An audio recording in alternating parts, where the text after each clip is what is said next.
Hi అండి. Only 2 metre ఫ్యాబ్రిక్‌తో అయితే ఈరోజు డ్రెస్ స్టిచ్చింగ్ ప్రాసెస్ అయితే చూపించబోతున్నాను అనమాట. ఇక్కడొచ్చేసి బాడీ పార్ట్‌కి నేను కంప్యూటర్ వర్క్ బ్లౌజ్ పీస్‌ని అయితే తీసుకున్నానండి. దీని యొక్క సెంటర్ అనేది అంటే నెక్ పార్ట్ యొక్క సెంటరు, లైనింగ్ పార్ట్ యొక్క సెంటర్ ఇక్కడ ఈ విధంగా చూసుకొని ఫస్ట్ అయితే నెక్ చుట్టూతా కూడా స్టిచ్ అయితే వేయాలండి. దానికోసము మనకి క్లాత్ అనేది కదలకుండా ఉండటం కోసం అయితే చుట్టూతా కూడా పిన్స్ అనేది పెట్టేసుకుంటే మనకి క్లాత్ అనేది జరగకుండా ఉంటుందండి. ఇక్కడ వచ్చేసి నెక్ అనేది నేను ఫస్టే కట్ చేయలేదు, ఈ విధంగా కుట్టిన తర్వాత అయితే కట్ చేసుకుంటాను అనమాట. ఈ విధంగా పెట్టుకున్న తర్వాత క్లాత్ని రివర్స్ తిప్పేసుకొని నెక్ చుట్టూతా మనకి బోర్డర్ కనిపిస్తుంది కదా, దాన్ని పక్కగా నీట్గా స్టిచ్ అయితే వేసేసుకోవాలి. ఈ విధంగా వేసుకున్న తర్వాత ఈ యొక్క క్లాత్ని అయితే కట్ చేయాలండి. ఈ విధంగా కట్ చేసిన తర్వాత ఈ పిన్స్ అయితే తీసేసేయచ్చు. తీసిన తర్వాత ఏం చేస్తారంటే చుట్టూ కూడా లైనింగ్ పార్ట్ని పై వైపు కానీ ఈ విధంగా నెక్ చుట్టూ కూడా స్టిచ్ అనేది వేయాలన్నమాట. ఈ విధంగా వేయటం వల్ల ఏంటంటే నెక్ దగ్గర ఫినిషింగ్ అయితే నీట్గా వస్తుందండి. ఈ విధంగా వేసేసుకున్న తర్వాత మరలా దాన్ని అడుగు వైపుకు ఫోల్డ్ చేసేసి మనము నీట్గా పై వైపున ఒక స్టిచ్ అయితే వేసేసుకోవాలన్నమాట. దీని యొక్క కటింగ్ ప్రాసెస్ అనేది మీకు కావాలంటే కింద లింక్ అనేది ఇస్తానండి, ఒకసారి వెళ్ళి చూడొచ్చు. ఈ విధంగా వేసేసుకున్న తర్వాత మనకి కింది వైపు క్లాత్ అనేది సరిపోలేదు కదా, దానికోసం అయితే ఈ విధంగా పీసెస్ని అయితే అటాచ్ చేసుకుంటాను అనమాట. వర్క్ చేసిన పీసులు అనేది చిన్న చిన్న ముక్కలుగా కట్ చేశానండి. ఇవన్నీ కూడా జాయింట్ చేసేసుకోవాలి. ఈ విధంగా జాయింట్ చేసుకొని ఇప్పుడు దీన్ని వచ్చేసి మనము కింది వైపున అటాచ్ చేసుకోవాలన్నమాట. దానికోసము 1 బై 1 మొత్తము కూడా జాయింట్ చేసేసుకోవాలన్నమాట. నెక్స్ట్ వచ్చేసి దీన్ని మనము ఈ క్లాత్ యొక్క కింది వైపున ఇక్కడ చూపిస్తున్న విధంగా పెట్టేసుకొని మనము ఫస్ట్ స్ట్రైట్గా ఒక స్టిచ్ అయితే వేయాలండి. ఈ విధంగా వేసేసుకొని మనము క్లాత్ని మరలా పై వైపుకి ఫోల్డ్ చేసేసి మరొక స్టిచ్ అనేది ఈ విధంగా నీట్గా అయితే వేసేసుకోవాలన్నమాట. ఈ విధంగా వేసుకుంటే మనకి లైనింగ్ క్లాత్కి సరిపడా మెయిన్ ఫ్యాబ్రిక్ అయితే రెడీ అవుతుందండి. నెక్స్ట్ వచ్చేసి సైడ్ అనేది మనము లైనింగ్ క్లాత్ని అదేవిధంగా మెయిన్ ఫ్యాబ్రిక్ని రెండింటినీ కూడా కలిపి ఈ విధంగా కుట్టేసుకోవాలన్నమాట. ఎక్స్ట్రా క్లాత్ ఏమైనా ఉంటే కట్ చేసుకోవాలి నీట్గా. ఇక్కడ వచ్చేసి నేను క్లాత్ని అయితే మరీ ఎక్కువగా ఉందని చెప్పేసి ముందే కట్ చేస్తున్నాను. నెక్స్ట్ వచ్చేసి సైడ్న కుట్ట అనేది వేసేసుకుంటాను. ఈ విధంగా వేసేసుకున్న తర్వాత కింది వైపును కూడా నీట్గా అయితే మనము లైనింగ్ క్లాత్ అనేది ముడత లేకుండా నీట్గా అయితే కుట్టుకోవాలండి. నెక్స్ట్ ఈ ఎక్స్ట్రా ఖర్చు మొత్తాన్ని కూడా కట్ చేసేయాలి. ఇలా కుట్టేసుకుంటే మనకి ఫ్రంట్ పార్ట్ అనేది రెడీ అయిపోయినట్టే అండి. నెక్స్ట్ వచ్చేసి హ్యాండ్ పార్ట్ అనమాట. హ్యాండ్ పార్ట్ని మెయిన్ ఫ్యాబ్రిక్ కింద పెట్టి పైన వచ్చేసి లైనింగ్ పార్ట్ని పెట్టేసుకొని ఫస్ట్ చివరి అంచున అయితే కుట్టుకోవాలన్నమాట. నెక్స్ట్ లైనింగ్ పార్ట్ని పై వైపుకి తిప్పేసుకొని పైన ఒక స్టిచ్ అనేది వేసేసుకోవాలి. అదేవిధంగా లైనింగ్ పార్ట్ని అడుగు వైపుకి ఫోల్డ్ చేసి పైన ఒక స్టిచ్ వేసుకుంటే మనకి కింది వైపున అనేది కుట్టు వేసుకోవటం అయిపోతుంది. నీట్గా ఈ విధంగా కుట్టు అనేది వేసుకోవాలి. నెక్స్ట్ వచ్చేసి పై వైపున లైనింగ్ క్లాత్కి అదేవిధంగా మెయిన్ ఫ్యాబ్రిక్కి రెండింటికి కలిపి కూడా స్టిచ్ అనేది వేయాలన్నమాట. ఈ విధంగా వేసి ఎక్స్ట్రా క్లాత్ మొత్తాన్ని కూడా కట్ చేయాలండి. ఇటువైపు వచ్చేసి మనకి క్లాత్ తక్కువైంది కాబట్టి దీనికి సరిపడా క్లాత్ని అయితే తీసేసుకొని మనం ఇక్కడ జాయింట్ అయితే చేసేసుకోవాలన్నమాట. ఇలా జాయింట్ చేసేస్తే మనకి ఒక హ్యాండ్ పార్ట్ రెడీ అయిపోతుందండి. నెక్స్ట్ వచ్చేసి రెండో హ్యాండ్ పార్ట్ని కూడా స్టిచ్ చేసుకోవాలండి. ఈ విధంగా స్టిచ్ చేసేటప్పుడు మనం చూసుకోవాల్సింది ఏంటంటే క్రాస్ తీసింది వచ్చేసి రెండు ఒకవైపు ఉండేటట్లుగా కుట్టుకోకూడదు అనమాట. ఫస్ట్ మన వైపు వేసుకున్నాం అనుకోండి క్రాస్ తీసింది, నెక్స్ట్ వచ్చేసి మనకు ఆపోజిట్లో ఉండేటట్లుగా వేసుకొని స్టిచ్ అనేది వేసుకోవాలి. ఈ విధంగా వేసుకుంటే రెండు కూడా కుట్టేటప్పుడు మనకి ఒకవైపుకి రాకుండా ఉంటాయి అన్నమాట. ఈ విధంగా రెండో హ్యాండ్ పార్ట్ని కూడా స్టిచ్చింగ్ అయితే వేసేసుకోవాలి. వేసేసుకున్న తర్వాత ఎక్స్ట్రా ఖర్చు మొత్తాన్ని కూడా కట్ చేసేసుకోవాలన్నమాట నీట్గా అయితే. నెక్స్ట్ ఇటువైపు కూడా క్లాత్ తక్కువైంది కదా, ఇక్కడ కూడా మనము ఎక్స్ట్రా క్లాత్ని అయితే యాడ్ చేసుకోవాలి. ఈ విధంగా యాడ్ చేసుకొని స్టిచ్ అనేది వేసేసుకోవాలి. 2 హ్యాండ్స్ కూడా రెడీ అయిపోయాయి అనమాట. నెక్స్ట్ వచ్చేసి బ్యాక్ పార్ట్ అండి. ఈ యొక్క బ్యాక్ పార్ట్ని నెక్ పార్ట్ అంతా కూడా నీట్గా అయితే స్టిచ్ చేసుకోవాలి. ఈ విధంగా కూడా చుట్టూ స్టిచ్ చేసుకున్న తర్వాత ఈ మధ్యలో ఖర్చు మొత్తాన్ని కట్ చేసి నెక్ని అయితే రివర్స్ చేసి కుట్టుకోవాలన్నమాట. మన ఛానల్ని ఎవరైనా ఫస్ట్ టైం చూస్తుంటే ఒకసారి మన ఛానల్లోకి వెళ్ళి చూడండి ఫ్రెండ్స్. టైలరింగ్ వీడియోస్ అయితే చాలా ఉన్నాయన్నమాట. వీడియో నచ్చితే లైక్ చేయండి ఫ్రెండ్స్. అదేవిధంగా వీడియో ఏ విధంగా ఉందో కామెంట్ సెక్షన్లో అయితే చెప్పండి.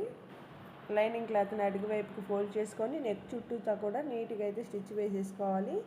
ఈ విధంగా వేసే కుట్టు కూడా ఏంటంటే మనము స్టార్టింగ్లో ఎంత లెంత్లో అయితే వేస్తామో సేమ్ అదే విధంగా చివరి వరకు కూడా కుట్టు అయితే ఉండాలన్నమాట. అప్పుడే మనకి చూడడానికి కూడా నీట్గా ఉంటుందన్నమాట. ఈ విధంగా స్టిచ్ వేసేసుకొని మనము నెక్స్ట్ సైడ్ జాయింట్లు అయితే చేసేసుకోవాలి. ఈ విధంగా ఫస్ట్ వచ్చేసి ఈ వైపున మనము లైనింగ్ క్లాత్ని అదేవిధంగా మెయిన్ ఫ్యాబ్రిక్ని రెండు కూడా అటాచ్ చేసేసుకొని ఈ క్లాత్ని అయితే కట్ చేస్తున్నానండి, ఎక్స్ట్రా క్లాత్ని. అదేవిధంగా రెండో వైపు కూడా మనము నీట్గా క్లాత్ని అయితే కట్ చేసేసుకున్న తర్వాత అయితే స్టిచ్ అయితే వేసేస్తున్నాను అనమాట. ఈ విధంగా వేసేసుకున్న తర్వాత కింది వైపును కూడా ఈ విధంగా స్ట్రైట్గా కుట్టు అయితే వేసేసుకోవాలి. ఎక్స్ట్రా ఖర్చు మొత్తాన్ని కూడా కట్ చేయాలన్నమాట. ఒక సైడ్ వచ్చేసి మనకి బ్యాక్ పార్ట్కి క్లాత్ అనేది తక్కువైంది కదా, ఇటువైపు వచ్చేసి మనకి క్లాత్ అనేది తీసుకొని దీనికి సరిపడా అయితే కుట్టేసుకోవాలన్నమాట. ఈ విధంగా కుట్టేసుకొని మరలా పై వైపుకి తిప్పేసి మరొక కుట్టు అనేది వేయాలి. ఈ విధంగా వేసేసుకుంటే మనకి బ్యాక్ పార్ట్ కూడా అయిపోతుందండి. ఈ విధంగా కుట్టేసుకున్న తర్వాత బ్యాక్ టక్స్లు అయితే వేస్తున్నాను అనమాట. ఈ విధంగా 2 టక్స్లు కూడా వేసేసుకోవాలి. నెక్స్ట్ మనము ఫ్రంట్ బ్యాక్ రెండు కూడా జాయింట్ చేసేసుకోవాలన్నమాట. ఈ విధంగా జాయింట్ చేసేటప్పుడు ఏంటంటే మనకి నెక్ పార్ట్ సైడ్ రెండు ఈక్వల్గా ఉండేటట్లుగా పెట్టుకోవాలండి.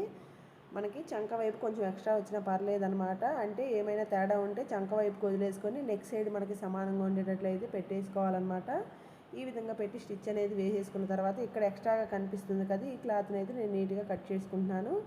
ఈ విధంగా కట్ చేసుకున్న తర్వాత ఇక్కడ వచ్చేసి హ్యాండ్ పార్ట్ని అయితే కుట్టుకోవాలన్నమాట. ఈ హ్యాండ్ పార్ట్ వచ్చేసి మనం లోతు తీసింది వచ్చేసి ఫ్రంట్ వైపుకి ఉండేటట్లుగా చూసుకుంటూ స్టిచ్ అయితే వేసేసుకోవాలండి. ఈ విధంగా నీట్గా మనము హ్యాండ్ యొక్క సెంటరు అదేవిధంగా షోల్డర్ పార్ట్ రెండు కూడా సమానంగా ఉండేటట్లుగా పెట్టుకొని మనము నీట్గా స్టిచ్ అయితే వేసేసుకోవాలి. ఈ రెండే వైపు కూడా ఎక్స్ట్రాగా క్లాత్ ఉంది కదా, దీన్ని అయితే నేను నీట్గా కట్ చేసేసి సేమ్ అదే విధంగా హ్యాండ్ పార్ట్ని అయితే స్టిచ్చింగ్ అయితే చేసేసుకుంటున్నానండి.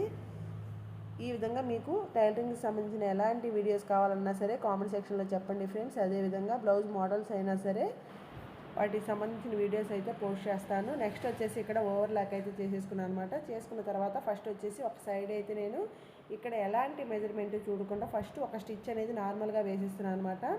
ఈ విధంగా వేసి ఎక్స్ట్రా క్లాత్ని అయితే కట్ చేసి దీన్ని కూడా ఓవర్లాక్ చేసి రెడీ చేసుకుంటాను. నెక్స్ట్ వచ్చేసి మన కస్టమర్ మెజర్మెంట్ని బట్టి పై వైపున అంటే చివరి లూజు అదేవిధంగా హ్యాండ్ యొక్క చంక దగ్గర లూజు రెండు కూడా చూసేసుకొని కింది వైపుకి అయితే స్టిచ్ అయితే వేసేసుకోవాలన్నమాట. ఈ విధంగా 2-3 కుట్లు అనేది వేయటం వల్ల ఏంటంటే వాళ్ళు డ్రెస్ అనేది బిర్ర అయినా లూజ్ అయినా అడ్జస్ట్ చేసుకోవడానికి ఉంటుందండి. క్లాత్ అనేది మనం 1 ఇంచ్ వరకు అయితే పెట్టాం కదా, ఈ విధంగా అడ్జస్ట్ చేసుకొని వాడుకోవటానికైతే యూజ్ అవుతుంది అనమాట. నెక్స్ట్ వచ్చేసి రెండో సైడు జాయింట్ అనేది మనము కింద అనేది బాటమ్ పార్ట్ స్టిచ్ చేసుకున్న తర్వాత అయితే చేయాలన్నమాట. ఇక్కడ వచ్చేసి బాటమ్ ఫ్యాబ్రిక్ వచ్చేసి ఓన్లీ 2 మీటరే ఉందండి. ఈ 2 మీటర్లోనే నేనైతే కింద బాటమ్ ఫ్యాబ్రిక్ని అయితే తీసుకొని స్టిచ్చింగ్ అనేది చేస్తున్నాను అనమాట. ఈ విధంగా సన్నగా ప్రిల్స్ అయితే పెట్టేసుకుంటున్నానండి. ఈ విధంగా ప్రిల్స్ పెట్టేసుకుంటే మనకి క్లాత్ అనేది చాలా తక్కువ పడుతుంది అనమాట. ఇలా సన్నగా మనము నీట్గా అయితే ప్రిల్స్ అయితే పెట్టేసుకోవాలి. నెక్స్ట్ మనము దీని కింద లైనింగ్ పార్ట్ని అయితే పెట్టేసుకొని పై వైపుని ఇప్పుడు ప్రిల్స్ పెట్టుకున్నాం కదా క్లాత్ని, దీన్ని అయితే పై వైపుని పెట్టేసి మనము రెండింటిని కలిపి పై వైపున ఒక స్టిచ్ అయితే వేసేసేయాలన్నమాట. స్ట్రైట్గా మనము కుచ్చులు అనేది జాగ్రత్తగా చూసుకోవాలండి. ఏంటంటే ఇది సిల్క్ క్లాత్ కాబట్టి ఇవి ఏమాత్రము కూడా మిషన్ కింద పడ్డా అక్కడ అనేది ముడత వస్తుంది అనమాట. దానికోసం నిదానంగా అయితే మనము చూసుకుంటూ కుట్టు అనేది వేసేసుకోవాలండి. ఓకే అండి, నీట్గా అయితే కుట్టేసాం కదా. నెక్స్ట్ వచ్చేసి మనము దీన్ని బాడీ పార్ట్కి అయితే అటాచ్ చేసేసుకోవాలన్నమాట. ఈ బాటమ్ ఫ్యాబ్రిక్ని కింది వైపు పెట్టేసుకోవాలన్నమాట. నెక్స్ట్ వచ్చేసి పైన బాడీ పార్ట్ని మనం ఎంతవరకు అయితే నడుము లూజు కావాలని మార్క్ చేసుకున్నామో అక్కడి నుంచి స్టార్ట్ చేసేసుకోవాలండి. ఈ విధంగా పెట్టుకొని పైన క్లాత్ అడుగు వైపుని కూడా చూడండి ప్రిల్స్ అనేది ముడతొచ్చినట్టుగా వస్తున్నాయి అనమాట. దానికోసం మనము హ్యాండ్ని దాని మీద ఈ విధంగా పెట్టేసుకుంటూ నీట్గా అయితే స్టిచ్ అయితే వేసేసుకోవాలి. ఈ విధంగా క్లాత్ అనేది పై వైపుకి లాక్కొచ్చినట్టుగా వస్తుందండి. సిల్క్ క్లాత్ కాబట్టి పట్టు ఫ్యాబ్రిక్ ఇలాంటి ప్రాబ్లం అనేది ఉండదు అనమాట. ఇదేంటంటే సిల్క్ క్లాత్ కాబట్టి పై వైపుకి జరిగినట్లుగా వస్తున్నాయి అనమాట. దానికోసం వచ్చేసి ఇక్కడ నేను ఒక హ్యాండ్ అయితే ఈ యొక్క ప్రిల్స్ మీద పెట్టేసుకొని నెక్స్ట్ మనము పై వైపున క్లాత్ని జాగ్రత్తగా మనము నీట్గా అయితే స్టిచ్ అనేది వేసుకోవాలి. నెక్స్ట్ మనము ఈ యొక్క క్లాత్ని చూడండి బాడీ ఫ్యాబ్రిక్ని పై వైపు కానీ బాడీ ఫ్యాబ్రిక్ పైన పడేటట్లుగా కుట్టు అయితే నీట్గా వేసేసుకోవాలన్నమాట. స్ట్రైట్గా ఈ విధంగా స్టిచ్ అయితే వేసేసుకోవాలి. ఈ విధంగా వేసుకోవడం వల్ల ఏంటంటే లుక్ అనేది బాగుంటుందండి. మనకి కింది వైపు ఉన్న ఖర్చు కూడా పై వైపుకి అయితే పెట్టి అయితే స్టిచ్ అయితే వేసుకోవాలండి. ఈ విధంగా వేసేసుకున్న తర్వాత సైడ్ జాయింట్ అనేది చేసేసుకోవాలి. ఈ విధంగా ఫస్ట్ వచ్చేసి నడుము పార్ట్ దగ్గర నుంచి కింది వైపుకి అయితే ఫస్ట్ ఒక స్టిచ్ అనేది వేసుకోవాలన్నమాట. ఈ విధంగా వేసుకోవడం వల్ల ఏంటంటే మనకి నడుము దగ్గర ఎగుడు దిగుడు లేకుండా సమానంగా అయితే క్లాత్ అనేది వస్తుందండి. ఈ విధంగా స్ట్రైట్గా అయితే ఒక కుట్టు అనేది వేసుకోవాలి. క్లాతులన్నీ కూడా సమానంగా పెట్టేసుకోండి. పై వైపు లైనింగ్, మధ్యలో ఉన్న మెయిన్ ఫ్యాబ్రిక్, అదేవిధంగా అడుగు లైనింగ్ మొత్తము కూడా ఈక్వల్గా అయితే పెట్టుకోవాలన్నమాట. ఈ విధంగా పెట్టుకొని స్టిచ్ అయితే వేసేసుకోవాలి. నెక్స్ట్ మనము ఎక్స్ట్రా ఖర్చు మొత్తాన్ని కూడా కట్ చేసేసుకోవాలన్నమాట. ఈ విధంగా కట్ చేసేసుకొని మనము 2-3 కుట్లు సైడ్ని వేసేసుకుంటే మనకి డ్రెస్ స్టిచ్చింగ్ ప్రాసెస్ అనేది అయిపోయినట్లేనండి. ఈజీగా మనము 2 మీటర్ ఫ్యాబ్రిక్తోనే అందమైన డ్రెస్ అనేది కుట్టేసుకోవచ్చు అనమాట. దీని యొక్క కటింగ్ ప్రాసెస్ అనేది కింద వీడియో అనేది ఉంటుంది ఫ్రెండ్స్. మీకు ఎవరికైనా కటింగ్ ప్రాసెస్ కావాలంటే వెళ్ళి ఒకసారి అయితే లింక్ ఓపెన్ చేసేసుకొని చూడవచ్చు అనమాట. వీడియో నచ్చితే లైక్ చేయండి, షేర్ చేయండి. అదేవిధంగా వీడియో ఏ విధంగా ఉందో కామెంట్